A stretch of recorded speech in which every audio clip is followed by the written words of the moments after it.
Ya. Vamos a ver las ecuaciones que rigen el movimiento de un proyectil. ¿Ya? El movimiento de un proyectil, como hemos dicho, es un movimiento en 2 dimensiones con aceleración constante, ya que la única aceleración que actúa en el sistema es la aceleración de la gravedad. ¿Ya? Por tanto, el vector de aceleración realmente será, bueno, más o menos la gravedad, dependiendo de cómo situemos nuestro sistema de referencia, y realmente estaría en la dirección j tónico. ¿Ya? Entonces vamos a ver cómo quedan las ecuaciones de la velocidad y de la aceleración. O sea, perdón, y de la posición. Ya. Como vimos, el movimiento en 2 dimensiones lo podíamos descomponer en 2 movimientos independientes. Uno para el eje X y otro para el eje Y. Así que vamos a hacerlo de esta manera. Entonces, empecemos por el eje X. Ya. En el eje X dijimos que en un movimiento acelerado la velocidad en X la podíamos conocer como la velocidad inicial en X más la aceleración por el tiempo.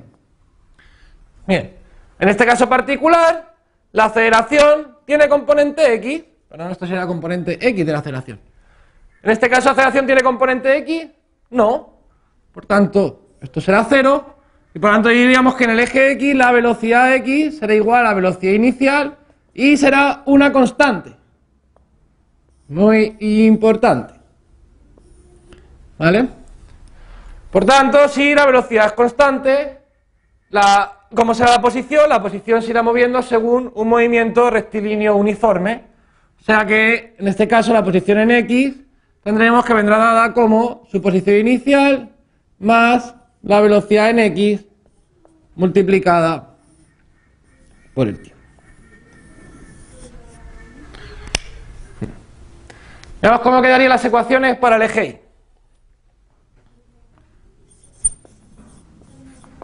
En el eje Y, ¿cómo vendría dada la velocidad? ¿Ya?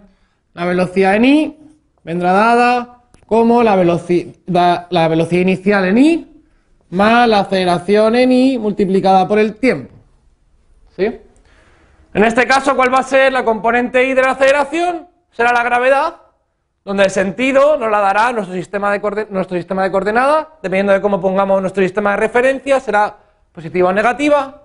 Por lo tanto, en este caso, la velocidad en Y va a ir variando con el tiempo y vendrá dada como la velocidad inicial en Y más menos la gravedad multiplicada por el tiempo. Bien. Como es un movimiento acelerado en el eje Y, ¿cómo nos quedaría la posición Y? La posición Y sabíamos que de forma general venía dado como posición inicial en Y más la velocidad inicial en Y multiplicada por el tiempo más un medio de la componente Y de la aceleración multiplicada por el tiempo al cuadrado. ¿Ya? Entonces en este caso nos quedaría que la posición en Y será la posición inicial en Y más la velocidad inicial en Y multiplicada por el tiempo. ¿Y ahora cuál será la componente Y de la aceleración? La componente Y de la aceleración, como hemos visto antes, será la gravedad, donde el sentido positivo o negativo nos lo dará nuestro sistema de referencia. Por lo tanto nos quedará más o menos un medio de la gravedad multiplicado por el tiempo al cuadrado. Entonces, como veis, en el movimiento en un proyectil tenemos un conjunto de 2 tipos de movimientos. En el eje X lo que tenemos es un movimiento rectilíneo uniforme, donde la velocidad siempre es una constante, y en el eje Y tenemos un movimiento rectilíneo uniformemente acelerado, donde nuestra aceleración es la aceleración de la gravedad.